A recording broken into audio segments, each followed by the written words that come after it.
तो क्या आपने कभी bacteria, virus, fungi, pollen grain, spirogyra, amoeba, इन सभी ऑर्गेनिजम्स को या इन सभी स्ट्रक्चर्स को अपनी नेक्ड आई से देखा है? नहीं देखा होगा। क्यों? क्योंकि ये सभी के सभी स्ट्रक्चर जो है माइक्रोस्कोपिक हैं और इन सभी स्ट्रक्चर्स को देखने के लिए हमें ज़रूरत पड़ती है एक स्ट्रक्चर की या एक इंस्ट्रूमेंट की, and that instrument is the microscope. तो मुझे लगता है कि सब जानते हैं माइक्रोस्कोप है क्या, इसमें कोई बड़ी बात नहीं है। लेकिन आज मैं आपको प्रॉमिस करता हूँ कि इन सभी स्ट्रक्चर्स को किस तरह से इनकी स्लाइड्स को तैयार करते हैं, कौन कौन सा स्टेन हम इसमें यूज़ करेंगे, और इन स्लाइड्स को मैं आपको अपने खुद तैयार करके वीडियोस तैयार करके इनके फ़ोटोग्राफ्स आपको दिखाऊंगा, ताकि जो बच्चे 10th, 11th, 12th या 9th के हैं उनको किसी भी तरह की प्रॉब्लम ना हो माइक्रोस्कोपियल वर्ल्ड को लेके। तो इसी पर्पज़ को सॉल्व करने के लिए मैं हरप्रीत सिंह फन एडू से एक नई सीरीज स्टार्ट करने जा रहा हूँ, दैट इज़ माइक्रोबियल वर्ल्ड। और उस माइक्रोबियल वर्ल्ड को जानने के लिए सबसे पहले में जानना पड़ेगा माइक्रोस्कोप है क्या। सो माइक्रोस्कोप क्या है, उसके लिए मैं आपको सबसे पहले उसकी डेफिनेशन, उसके पार्ट्स और उन पार्ट्स के फंक्शंस क्या होंगे वो बताऊंगा। ओके स्टूडेंट्स, तो अब हम आ चुके हैं अपनी क्लास के अंदर। यहाँ पे हम बात करेंगे माइक्रोबियल वर्ल्ड। तो मैंने बोला था कि हम एक सीरीज स्टार्ट करें माइक्रोबियल वर्ल्ड की। तो अगर आपको माइक्रोबियल वर्ल्ड के बारे में जानना है, मीन्स उन सभी चीज़ों के बारे में जानना है जो हम अपनी नेक्ड आई से नहीं देख सकते, तो उसके लिए हमें जिस इंस्ट्रूमेंट की ज़रूरत थी तो आज हमारे सामने है। तो ये रहा आपका माइक्रोस्कोप। तो माइक्रोस्कोप आपको पता ही है कौन सा इंस्ट्रूमेंट है। तो अगर आप देखोगे इसकी कितनी वैल्यू है, तो मैं तो कहूँगा कि 9th, 10th, 11th, 12th जितने भी आप प्रैक्टिकल करते हो, तो हर एक प्रैक्टिकल जो बायोलॉजी का है, बॉटनी जो, जिसमें सबसे पहला जो प्रैक्टिकल होता है वो आप माइक्रोस्कोप का ही देखते हो। वाई? क्योंकि अगर आप देखो तो वहाँ पे जितने भी चाहे 9th, 10th, 11th, 12th जो सबसे इंपॉर्टेंट क्लासेस हैं, वहाँ पे कुछ ना कुछ हमारा माइक्रोब से रिलेटेड हुआ ही होगा, मीन्स माइक्रो ऑर्गेनिज्म से रिलेटेड कोई ना कोई प्रैक्टिकल्स होते हैं। तो उन प्रैक्टिकल्स के लिए हमें इस माइक्रोब्स की ज़रूरत पड़ेगी। सो मोस्ट ऑफ टाइम क्या होता है कि हम इन प्रैक्टिकल तो करते हैं लेकिन हम माइक्रोब्स को नहीं देख पाते, या फिर जैसे कर्ड के अंदर लैक्टोबैसिलस उसको नहीं देख पाते, या बहुत सारे ऑर्गेनिज्म है नहीं देख पाते, क्योंकि हमें इस माइक्रोस्कोप की पूरी नॉलेज नहीं होती है। सो आज मैं कोशिश करूँगा कि इस माइक्रोस्कोप को पूरा आपको अंडरस्टैंड करवाऊँ, या फिर इसके एक एक पार्ट्स जो है उसको पूरा खोल के आपके सामने रखूँ पे इस पार्ट्स का मीनिंग क्या है और किस तरह से हम इसको यूज़ कर सकते हैं। ओके, तो लेट्स स्टार्ट। तो अब हम स्टार्ट करते हैं।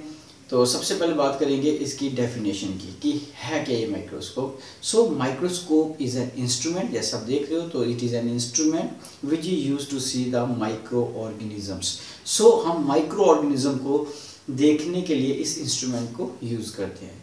तो ऐसा नहीं है हमेशा कि हम इसके अंदर माइक्रोब्स को ही देखने के लिए यूज़ करेंगे। बड़ी बार हम यहाँ पे पॉलिनेशन देखने के लिए भी इसको इस्तेमाल करते हैं। बड़ी बार हमें पोलन्स जो होते हैं वो जब कंडेंस फॉर्म में होते हैं, इकट्ठे होते हैं, हम देख सकते हैं, एंथर को देख सकते हैं, लेकिन ज़्यादातर हम जो इसकी रेंज होती है सेट करते हैं ताकि हम माइक्रोब्स को देख सकें। सो फर्स्ट हो गया। अब बात आती है कि जो माइक्रोस्कोप्स जो हमारे पास आते हैं तो वो भी एक अलग अलग वैरायटी के आते हैं। तो जो हमारे पास इस टाइम माइक्रोस्कोप है ये हम देख सकते हैं, तो ये हमारे पास ईसा का माइक्रोस्कोप है और मुझे इसकी क्वालिटी भी काफ़ी अच्छी लगी है। सो इस माइक्रोस्कोप में से सबसे पहला पार्ट, या कोई भी माइक्रोस्कोप होगा तो हम स्टार्ट करते हैं फ्रॉम द आई पीस। सो साथ में इसका मीनिंग बताऊंगा, इसका नाम ऐसा क्यों रखा गया है। तो अगर हम बात करें आई पीस की, तो ये रहा हमारा आई पीस। सो ये आई पीस आपके पास जो मैं यहाँ पे रख रहा हूँ, तो इसको हमने आई पीस का नाम क्यों दिया, क्योंकि ये माइक्रोस्कोप का वो पार्ट होता है, यहाँ पे हम क्या करते हैं ऐसे आइज को रख के नीचे जो भी स्टेज पे होगा उसको देख सकते हैं। So that's why it is called as eyepiece, means वो पीस जहाँ पे हम आई के यहाँ से ही हम स्टेज पे जो एक्टिविटी हो रही है उस एक्टिविटीज़ को बड़े आराम से देख सकते हैं।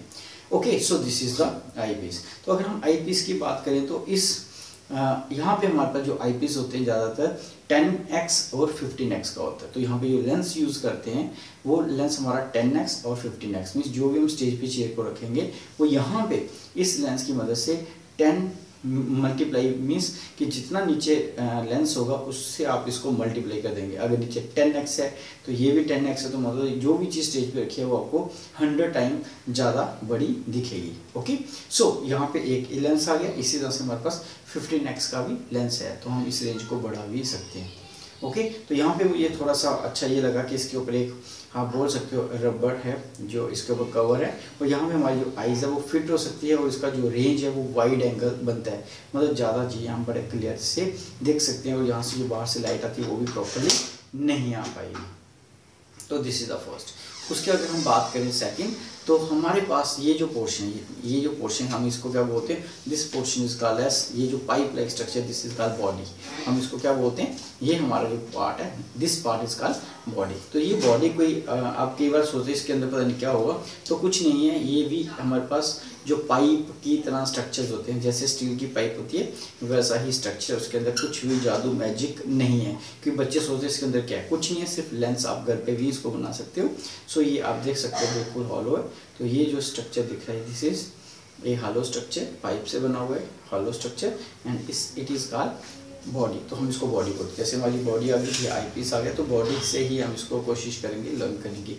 सो ये हमारे पास आ गया दूसरा पीस।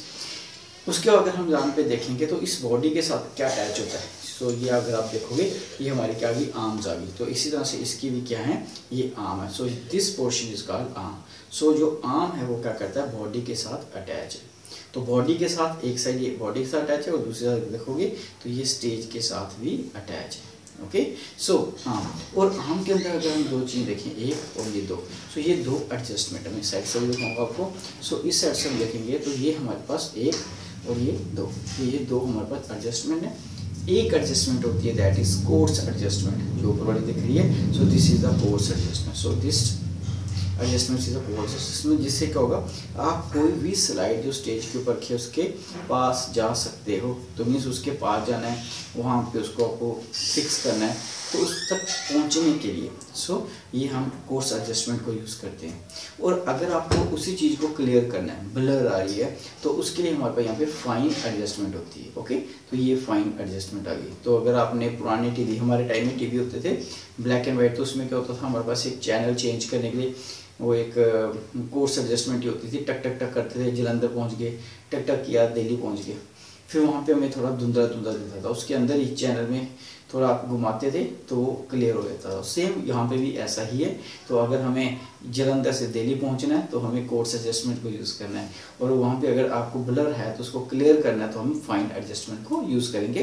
तो ये हर एक की जो आई साइट होती है वो डिफरेंट है, तो इसलिए हमें यहाँ पे भी जो एक सेटिंग नहीं हो सकती, अगर एक स्टूडेंट सेट करता है तो हो सकता है दूसरे को भी इसको यूज़ करना पड़े, क्योंकि हमारी आई सेट जो होती है वो डिफर करती है। सो ये दोनों हमारे जो आपको एडजस्टमेंट दिख रही हैं, ये फाइन और कोर्स एडजस्टमेंट आ गई। ओके, और ये आर्म के साथ ही अटैच हैं, और ये क्या करती है, हमारे स्टेज तक हमारे ऑब्जेक्टिव्स को लेके जाएंगी, और एक उसको ब्लर को क्लियर करेगी। ठीक है, उसके अगर आप नीचे जाएंगे तो ये हमें दिख रहा है, दैट इज़ यहाँ पे जो पोर्शन दिख रहा है आपको, ये पोर्शन जो आपको दिख रहा है दिस इज़ द, क्या बोलोगे इसको, दैट इज स्टेज। तो स्टेज अटैच है, आप देखोगे एक साइड आर्म के साथ। सो अब इस स्टेज को अगर हम देखें तो स्टेज किसको बोलते हो, तो स्टेज हम बोलते हैं कोई भी परफॉर्मेंस होती है वो स्टेज पर ही होगी। तो यहाँ पे क्या परफॉर्मेंस हो रही है, तो यहाँ पे हम माइक्रो ऑर्गेनिज्म को देखने जा रहे हैं। तो जो भी माइक्रो ऑर्गेनिज्म होंगे तो उनकी जो सेटिंग होगी वो स्टेज पर ही होगी। तो ये हमारे पास एक स्लाइड अगर मान सकते हो, तो ये जो स्लाइड है हम इसके ऊपर कैसे लगाएंगे वो बात की बात है, लेकिन इसके ऊपर हम क्या करेंगे, कोई भी माइक्रो ऑर्गेनिजम्स स्टेन करके उसकी परमानेंट स्लाइड या टेम्परेरी स्लाइड रख के स्टेज पर ही रखेंगे, और स्टेज पे रखने के बाद हम क्या करेंगे, इसको यहाँ से देख सकते हैं, कहाँ से, ऊपर आईपी से। तो स्टेज के ऊपर परफॉर्मेंस होती है, यहाँ पे भी हम स्लाइड को रखेंगे, वेदर इट इज़ परमानेंट और टेम्परेरी। ओके, अगर हम यहाँ पे देखें तो यहाँ पे हमें इस स्लाइड के स्टेज के ऊपर एक क्लिप दिखता है। यहाँ पे क्लिप है, ये हमारे पास एक क्लिप है। तो ये जो क्लिप है, ये क्लिप क्या काम करेगा, तो क्लिप वही काम करता है जो फीमेल आपने देखा होगा, अपने जो हेयर होते हैं, हेयर क्लिप होता है, वैसा ही काम करेगा। तो वहाँ पे वो बालों को बांध के रखते हैं ताकि वो खुल ना जाए। तो यहाँ पे ये क्लिप जो है स्लाइड को बांध के रखेगा, ताकि अगर हम किसी भी पोजीशन में इसको यूज़ करते हैं, चाहे देखो अगर मैं इसको ऐसे करके देखता हूँ, सो यहाँ पे भी अगर आप देखोगे तो अगर मैं इसको इस तरह से करके देखता हूँ, टेढ़ा कर रहा हूँ जितना मर्जी, तो यहाँ पे ये जो है स्लाइड वो नीचे नहीं गिरेगा। इट मीन्स तो ये क्या करता है, इट होल्ड द स्लाइड, तो ये स्लाइड को होल्ड करके रखेगा, क्लिप।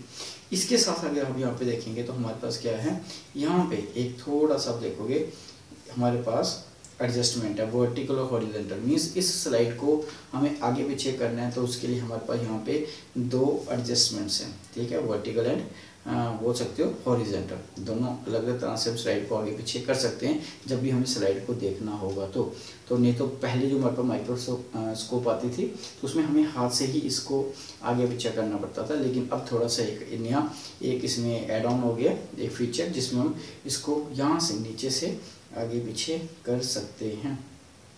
ओके, तो ये भी हमारे पास एक नया फीचर रहेगा।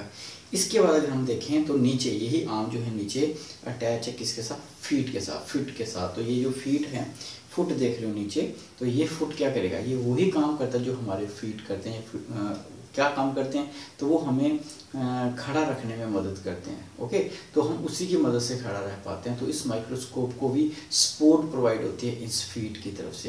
तो ये नीचे जो आपको दिख रहा है दिस इज द फीट। सो ये हमारी बॉडी की तरह ही है, तो मैं उसी तरह से आपको समझा भी रहा हूँ।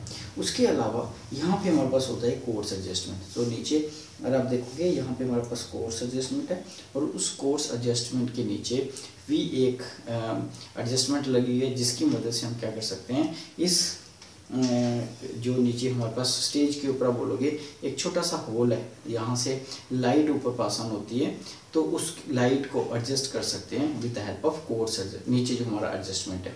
सो यहाँ पे एक नया फीचर ऐड ऑन हुआ है, तो वो है दैट इज़ लाइट। सो यहाँ पे अगर हम देखें तो यहाँ पे एक स्विच लगा हुआ है जो ऑन और ऑफ है। तो अगर हम इसको ऑन कर देते हैं तो यहाँ पे हमें लाइट भी रहेगी। तो जैसे आप देख सकते हो कि इस टाइम में रात है और इसको बना रहा हूँ, तो इस टाइम भी अगर मुझे देखना है तो बड़े आराम से देख सकता हूँ इस लाइट की मदद से। तो यहाँ पे एक छोटा सा अगर आप देखोगे तो हमारे पास एक देख सकते हो कि नीचे एक इंस्ट्रूमेंट छोटा सा ऑपरेटर्स लगा है, और यहाँ पे इसमें क्या है, एक बैटरी से चलने वाला एक लाइट सिस्टम है। और इस लाइट की मदद से हमें धूप में या बाहर जाने की ज़रूरत नहीं है, जितना मर्जी अंधेरा होगा, इवन की लाइट बंद भी होगी तो भी हम इस माइक्रोस्कोप को यूज़ कर सकते हैं, बड़े इजीली इसको यूज़ कर सकते हैं। सो ये हमारे पास कुछ एडजस्टमेंट थी और ये हमारा माइक्रोस्कोप का स्ट्रक्चर था। तो होप करता हूँ कि आपको ये जो मैंने बताया, तो क्या क्या बताया इसके अंदर एक बार फिर से विजिट कर लेते हैं। तो सबसे पहले हमने बात की कि हमारे पास सबसे ऊपर होता है आई पीस। तो आई पीस से हम क्या कर सकते हैं, यहाँ पे देख सकते हैं जो भी हमने स्टेज के ऊपर रखा है। तो स्टेज के ऊपर जो भी परफॉर्मेंस हो रही है, जो भी स्ट्रक्चर रखा हुआ, जो भी माइक्रो ऑर्गेनिज्म रखे होंगे, so with the help of this eyepiece हम इसको देख सकते हैं। उसके बाद हमने देखा यहाँ पे ये बॉडी है, और ये जो बॉडी है ये बॉडी आगे अटैच होती है ऑब्जेक्टिव्स के साथ। तो यहाँ पे आप देख रहे हो 3 ऑब्जेक्टिव्स हैं। तो ये जो 3 ऑब्जेक्टिव देख रहे हो यहाँ पे हमारे पास 10x, 45x एंड 100x है। अब इसका मीनिंग क्या है, इसका मीनिंग ये हुआ कि यहाँ पे हमारे पास आई पीस आ गया 10x का, और यहाँ पे हमने ऑब्जेक्टिव मीन्स यहाँ पे भी एक लेंस है, और उस लेंस का जो पावर मैग्नीफिकेशन है वो है 10x। तो 10x यहाँ पे जो भी माइक्रो ऑर्गेनिज्म है उसको 10x उसकी मैग्नीफिकेशन कर दी उसने। तो जब वही ऑर्गेनिज्म को यहाँ पे हम देखेंगे तो 10 × 10 तो कितना हो गया 100। तो वही चीज़ हमें 100 टाइम बड़ी दिखेगी। ओके, लेकिन अगर मैं इसको चेंज कर देता हूँ और इसको मैं कर देता हूँ 45x, तो 45 × 10 तो कितना हो गया 450x। अगर इसको मैं फिर से चेंज कर देता हूँ, ऑब्जेक्टिव को कर देता हूँ 100x, तो यहाँ पे 100 एंड 10 ये हो गया 1000। तो इसको 1500 तक हम इंक्रीज कर सकते हैं। अगर मैं इस ऑब्जेक्टिव को निकाल के यहाँ पे मैं 15x का लगा दूँ तो वो 1500 टाइम हम मैग्नीफाई कर सकते हैं किसी भी ऑब्जेक्ट को या किसी भी माइक्रो ऑर्गेनिज्म को। सो ये हमारा आ गया ऑब्जेक्टिव, दैट इज इसको आप नोज पीस बोलते हो। इसके आगे 3 हमारे ऑब्जेक्टिव हैं। ये हमारा आई पीस आ गया। ये जो दिख रहा है दिस इज बॉडी, और बॉडी के साइड पे अगर हम देखें तो ये हमारे पास आर्म आ गई। आर्म जो एक साइड अटैच है बॉडी के साथ, दूसरी साइड अटैच है स्टेज के ऊपर, और स्टेज के ऊपर अगर आप देखोगे वहाँ पे क्लिप है जो होल्ड करता है किसको, स्लाइड को, और साथ ही साथ वहाँ पे सेंटर में एक होल होता है। यहाँ नीचे से लाइट का सोर्स है, लाइट आएगी, और नीचे अगर आप देखोगे फिर वहाँ पे एक एडजस्टमेंट है, और वो एडजस्टमेंट किसके लिए होती है, वो होती है ताकि जो लाइट है, अगर हम ज़्यादा लाइट रखेंगे तो प्रॉब्लम हो जाती है, अगर कम रखेंगे तो प्रॉब्लम, तो उसकी एडजस्टमेंट करने के लिए वहाँ पे होती है। और इसमें एक नया फीचर ऐड और किया है, वो है लाइट सोर्स। तो यहाँ पे एक बैटरी से चलने वाली बिल्कुल छोटा सा एक लाइट बल्ब है, तो लाइट बिल्कुल बंद होने के बावजूद भी माइक्रोस्कोप में आप देख सकते हो किसी भी टाइम। सो ये फीचर मुझे बहुत ही अच्छा लगा इसका। सो ये था एक छोटा सा कंसेप्ट किसका, माइक्रोस्कोप का। तो होप करूँगा कि आपको ये जो मैंने बताया आपको समझ आया होगा। ओके, तो अब इसके आगे हम बात करेंगे स्टेन की, नेक्स्ट हमारा जो वीडियो होगा, क्योंकि वीडियो बहुत बड़ा हो जाएगा। सो नेक्स्ट वीडियो में बात करेंगे इसके अंदर कौन कौन सा स्टेन यूज़ करेंगे, प्लस आपको साथ ही साथ मैं बताऊंगा कि किस तरह से हम स्लाइड को बना सकते हैं, और साइड स्लाइड को मैं यहाँ पे लगा के आपको इसमें वीडियो भी तैयार करके बताऊंगा। तो मज़ा आने वाला है, तो आप इंजॉय करो और स्वस्थ रहो। और अगर आपको मेरे वीडियो अच्छे लग रहे हैं तो मेरी मोटिवेशन के लिए इसको सब्सक्राइब करें, लाइक करें, और आगे इसको हो सके तो आगे पास ऑन भी करें, ताकि ज़्यादा से ज़्यादा बच्चे इसको एंजॉय कर सकें। Thank you very much.